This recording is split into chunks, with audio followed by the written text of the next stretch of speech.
ترکی کتنا طاقتور ہے؟ روہنگیا کے مسلمانوں پر ظلم ہو یا پھر شام کے بلکتے مسلمان، کوئی مسلمان ملک اگر مظلوم مسلمانوں کے حق میں بولتا ہے تو اس کا نام ہے ترکی۔ ترکی کتنا طاقتور ہے؟ اسلامی دنیا میں اگر کوئی بھی ملک امریکی بالادستی کو چیلنج کرتا ہے تو وہ ترکی ہی ہے۔ ترکی کتنا طاقتور ہے؟ S-400 ایئر ڈیفنس سسٹم، جسے surface to air missile technology کہتے ہیں، ترکی نے اپنے بارڈر پر نصب کر دیا ہے۔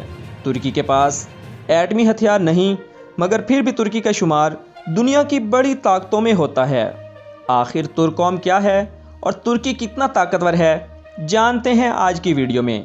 رقبے کے لحاظ سے دیکھیں تو ترکی کا رقبہ پاکستان سے کم اور آبادی بھی پاکستان سے بہت حد تک کم ہے، لیکن اس کے باوجود ترکی کی سب سے بڑی طاقت اس کا جغرافیہ ہے، اور وہ یوں کہ یورپ اور ایشیا کے سنگم پر واقع ہونے کی وجہ سے ترکی دونوں بر اعظموں کا دروازہ بن چکا ہے۔ ترکی کو اپنی اس لوکیشن کا اتنا فائدہ ہے کہ امریکہ اور روس دونوں چاہتے ہیں کہ ترکی ان کے کیمپ میں رہے، اور ترکی اپنی اس اہمیت کو بہت اچھے سے جانتا اور استعمال کرتا ہے۔ لیکن یہی جغرافیہ ترکی کی کمزوری بھی ہے، اور وہ ایسے کہ ہر سال ایشیا سے یورپ جانے کے خواہشمند لاکھوں لوگوں کا سیلاب ترکی میں آ جاتا ہے، جو ترکی کی اکانومی کے لیے بڑا چیلنج کھڑا کر دیتا ہے۔ یورپ یہ چاہتا ہے کہ ترکی ایسے تارکین وطن کو روکے، جبکہ ترکی کے لیے ان کو روکنا اور پھر اپنے ملک میں ٹھہرانا یا واپس بھیجنا، تینوں کام ہی مشکل ہو جاتے ہیں۔ ترکی یورپی یونین کا رکن بننا چاہتا ہے، مگر اس کا جغرافیہ ہی اس میں سب سے بڑی رکاوٹ ہے، کیونکہ یورپی یونین کے شہری بغیر ویزے کے سارے یورپ میں آ جا سکتے ہیں۔ اب اگر ترکی یورپی یونین کا رکن بنتا ہے تو ہر سال ایشیا سے آنے والے لاکھوں تارکین وطن بھی بآسانی یورپ میں چلے جائیں گے۔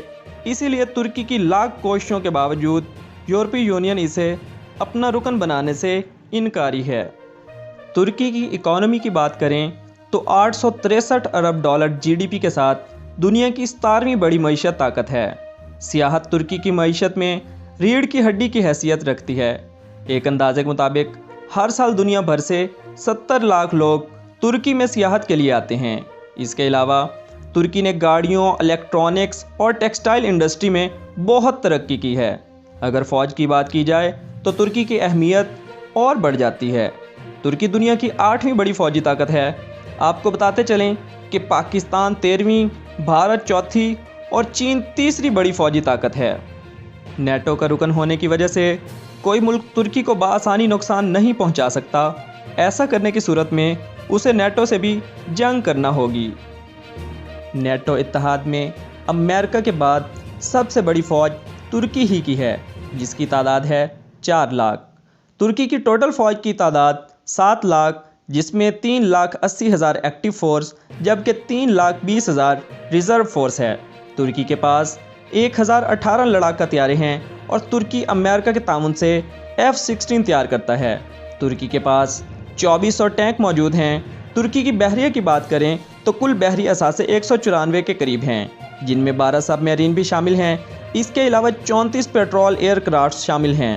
امریکی دباؤ کے باوجود ترکی نیٹو کا واحد ملک ہے جس نے روس سے جدید میزائل ڈیفنس سسٹم S-400 خریدا۔ جب امریکہ نے بیت المقدس کو اسرائیل کا دارالحکومت تسلیم کیا تو ترکی کے صدر طیب اردوان نے اسلامی ممالک کا اجلاس بلا کر بیت المقدس کو فلسطین کا دارالحکومت قرار دے دیا۔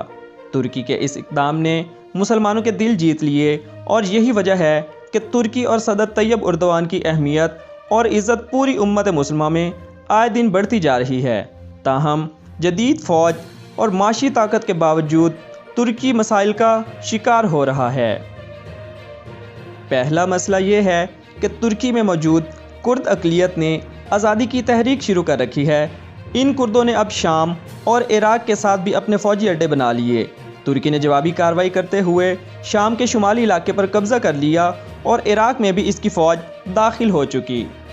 اسی فوجی مداخلت کی وجہ سے ترکی کو عالمی سطح پر شدید تنقید کا سامنا ہے۔ ترکی کا دوسرا بڑا مسئلہ یورپی یونین اور امریکہ سے خراب تعلقات ہیں۔ یورپی یونین کو ترکی سے یہ مسئلہ ہے کہ کردوں کے خلاف کارروائی نہ کی جائے، جبکہ امریکہ سے ترکی کے اختلافات کی وجہ زیادہ سنگین نوعیت کی ہے۔ 2016 میں جب ترکی میں فوجی بغاوت کو عوام نے ناکام بنایا تو ترکی نے اس سازش کا الزام